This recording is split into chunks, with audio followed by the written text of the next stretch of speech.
waxaan tacsiin u dirayaa dhammaan eheladii qaraabadii ee ka soo jeeday Aisho gabar yarta walaashan ahayd falka xun loo geystay magaalada Galkacyo tacsiin tiraya la u diraynaa ana magacaygu waxa la Cabdimaad Salaad waxaan ahay gudoomiyaha ardayda Macadka Xaaji Cabdi waxaan ka mid ahaa dhalinyarada ka xumaatay walaashan Aisho dhibta loo geystay xun ee loo geystay oo dhibta lahaa xanuunjay hadana walaashan reer Buntland hadana gabdhaha reer Buntland ana ku tirayo wadankan waa qaribta gabdhaheena waa la faax garay waxay taageereen islaayaan waxay maraysaa hadda in ayaga la googooyo waxaana codsanaynaa madaxweynaha Buntland madaxweynaha ku-xigeenka culimada xildhibaanada Buntland cid kasta golaha deegaanka gobolka Mudug cid kasta ku hadli ka dhax waalidiinteedii inaana ku goyn waxaan ahay sharciga inaan u goyn halkan waxaan soo istaagay aniga waa dareenkayga aniga waan dareemayaa Aisho waxa loo geystay dhibteeda somehow ardayda waaweyn waxa jiraan dareemayna Aisho dhibteeda balse anaga maanta waxa halkan istaajiyo barnaamij loo soo saaray waa Aisho dhibteeda dareemayna waxaan codsanaynaa xitaa codsi maahan amar degdeg ku bixinaynaa in Aisho dhibkeeda wax ka qabtaan madaxda iyo dadka naga sareeya maxaa yeelay waxa dareemi karta qofka dumar oo kaliya haddii lagu dareemayaan ayagu maanta way doodi lahaayeen wayna u oroleen lahaayeen wayna u kici lahaayeen balse ma dareemayaan wallaahi waxa jira dad badan oo hadda dad korkooda ka dulbahaya maxay u qabanayaan iyo maxay ka doodayaan lahaayeen kuma waayo lama dareemayaan annaga dumar oo dareemayna waxaan codsanaynaa in Aisho sida ugu dhaqsiyaha badan wax lagu qabto amar degdeg magacaygu waa waxaan halka tacsiin u dirayaa tiinaayada qoyskay ka geeyay Aisho yari waxa ma ay galabsan waa ilmo yar oo saqiir ah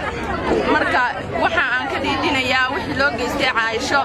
haddii kuwii hore la marin lahaa cadaalad oo falalkii hore geystay maanta tan ma ay dhacdeen waayo wuxuu ka qamamay la kuwii hore wixii loo geystay waxa uu u geystay inta inuu sameeyo waa kuwii hore oo odayaashii hore istaageen waxaan ka codsanayaa ummadda islaamka iyo culimada diinka iyo dawladda in nimankaas la horkeeno sharciga islaamka oo wixii ay Aisho u geysteen loo geysto aysan qas ay kalena hor istaagin annaga lama matalo wax la yiraahdo odayaal dhaqameed annaga waxaan doonaynaa in Aisho nimankii waxa xun ku sameeyay la mariyo sharciga islaamka waayo haddii sharciga islaamka kuwii hore la marin lahaa kuwana way ka dhidhin lahaayeen oo ma ay samayn lahayn kuwii hore waxa ay sameeyeen waxa aan ka dhidhinayaa mar labaad iyo mar saddexaad iyo mar afraad wixii Aisho yar loo geystay Aisho maxay rabtaa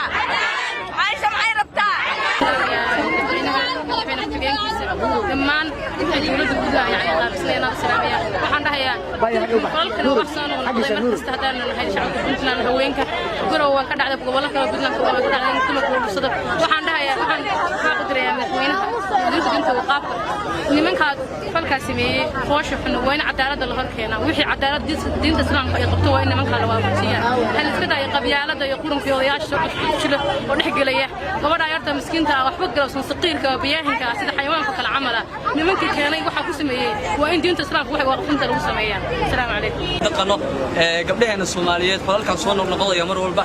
hadir ma cusub waa kuwii hore cadaalad lagu dhaqmi lahaa aanu cuqaadiyo mar rabno odayaal waxa rabnaa diinta islaamka in lagu dhaqmo waxaan ku qanacnaana waa sharciga iyo diinta waxa ka qabto mar rabno in qabiil iyo cadaalad loo eego odayaal loo eego mar rabno waxa rabnaa in gabdhaheena waxaan qoosh xun oo soo noqnoqday mar walba loo horto waxa rabnaa in cuqaash lumadiinta mas'uuliyiinta wax kasoo wax ka geysan kara cadaalad qaabili kara waxa rabnaa in loo horto waxa si mar dambe u soo noqon Aishana xaqeeda si cad loogu soo dhibayo Aisho maxay rabtaa waxaan ka tacsiin u dirayaa Aisho ay saqiiradii doona deystay dil عندها وحنا إلهي سمري إيمان كسية بدل خير بدله والدك ولا له كلمتي iyo dhammaan dadkii ay ka baxday waxaan rabnaa caasho in cadaalad loogu xaliyo xalkeeda haddii aan nahay gabdhaha Soomaaliyeed ama gabdhaha reer Puntland waxaan wax mar walba soo noqnoqda in la ka daayo odayaasha iyo odayaasha dhaqameedka ama loo yaqaan ciidaaradka in caasho lagu xaaladeeda lagu xaliyo maxkamad laguna dhameeyo sida diinta islaamka ku qabto dhammaan caasha ismada iyo madaxda Puntland waxaan ku codsanaynaa inay cadaalad ku dhameeyaan kitaabka Ilaahay iyo diinta Ilaahay waxay ka qabto caasho waxay saqiir aan waxbana galabsan wax soo kordhiya dalka lagu soo saxiya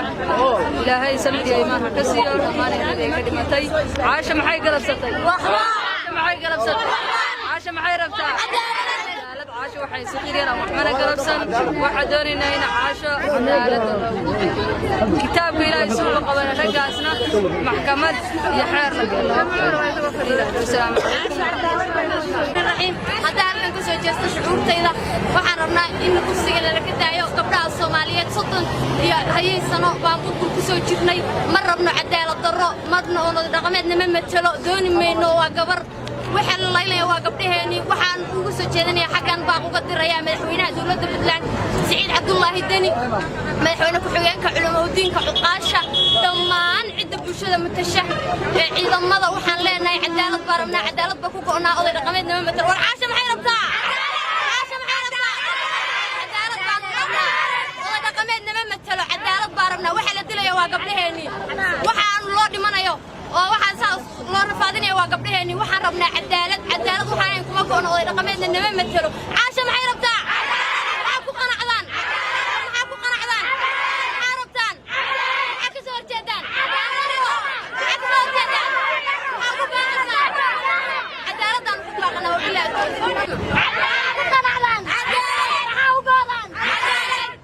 السلام عليكم ورحمة الله وبركاته. معي والدك عبد الرحمن وحنا نقول لك هذا التحديث يا دمان كذي يا قرابات كذا عندك خوش ما كان كثير كذا بركة عيا عشان يا سلام بركة عيا يا رحنا يا سلام قبلها الصوماليين هاي محايا لأن وضع قبلها الصوماليين لأن حشش بنراك وحاول يرات المراقبة المركز أنت وحيا واحد من دعم بريون وحنا كوسو تجيني يا قبل ده حدود تصان وحول يدرك يقول ما دلوق يستهبل صلاة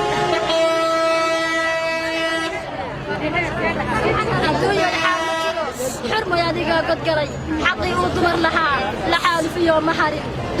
حقي دمر لها لحال في يوم حقي دمر لها لحال في يوم محاري دون الوابي حلني دون الوابي حلني دمرك عدالة بولها رك حرية بولها وللوهي الحاولي حباشك الدوران جري وحاسة هدير حريمة دولان حيوي نحريصنا هين حشود كبير ياقون تعدي يدي باقمنا حلالك الرقمنا هين حشيش بينو أركان حق دوركي دمر لها أحاديث طاي قرين رقي بغضي حبيبنا قيلدي وحنا نلوب حلي حسولي ذا رقو ميان حاولي كدرين ولي بحلكوا هين حسوقانا لكوضو حسكينا ميان سلمين حتقولك يا شرف دعاء حتى أنا حقدر يدي بقبع أنت أنقلي لها حبال ولا نفكي بحري حبة القاضي دفاع أفتح حق لغر كري حياة بطيقة القاد حرمتي من قابلني ولا يحدقين دعيو حنية مشاقتان هبيني يلا ما متكون عندي بهذا الكاقا إيو إلا وذي حنطاقدي عندي بهذا الكاقا إيو إلا وذي حنطاقدي هذا الحامد بوها متكي هاي بشد حبينا هرتنا هاي قبل بهوشة ذيو هيا هير قرنا هاي هذا مد هذا عصب أيجي حتى هدونا إلا وياه